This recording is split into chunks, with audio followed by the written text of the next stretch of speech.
So Tamron just announced the new 20 to 40mm f2.8 lens for Sony full frame E-mount, and I could not be more excited.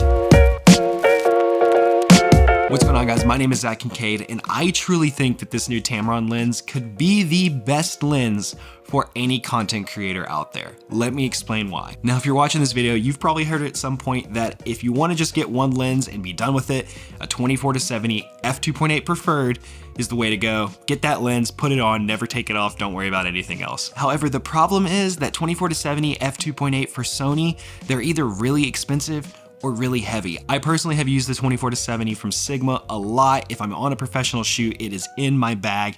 But for any other situation, that lens just weighs so much. This is also the same issue that I see with the 16 to 35 2.8. It is a great lens, but it is rather heavy. And while that hasn't really been an issue on most of Sony's cameras, that all changed when they introduced this, the Sony a7C. This is the camera that lives in my bag because it is so lightweight, it's so small, and it's like I'm getting to carry my a7 III around but in a smaller package. But my issue for this camera has always been that all of the full frame E-mount lenses are for the larger Sony bodies. And while yes, they make smaller lenses that are cheap, like this 50mm f1.8, this is just, it's a good beginner lens, but I wouldn't consider this a lens that I would rely on. So what about the lighter, cheaper alternatives from Tamron and Sigma? Well, I personally use the 17 to 28 for most of my content creation when it comes to my a7C, but I do have some issues with this as well.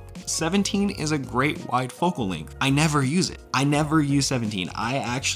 The widest I ever go on this lens is 20mm. And if I'm being honest, most of the time I'm at 24 or 28 when it comes to these videos. This is a 24 equivalent right now. But I got this lens because it's lightweight and affordable, and it pairs well with the a7C. I have no problem putting this on the a7C and having this as my small little setup for the day. But the issue I run into all the time is 28's just not enough. Now, I could go with something like the 28 to 75 from Tamron or the 28 to 70 from Sigma, but those lenses are a little bit longer, and this already is pretty front heavy because this body doesn't weigh a lot. But also, if I'm going to be shooting that 75mm or 70mm, it's probably going to be a portrait shoot, and in that sense, I'd rather use my 85 prime because I like the result I'm going to get out of that more than a zoom lens on a portrait shot. So really, other than the 17 to 28, I haven't found anything that is lightweight, fast aperture, decent price, while also covering the focal ranges I needed. That has just changed with the announcement of this 24 to 70 f2.8 from Tamron. As I mentioned, the widest I ever shoot is 20mm.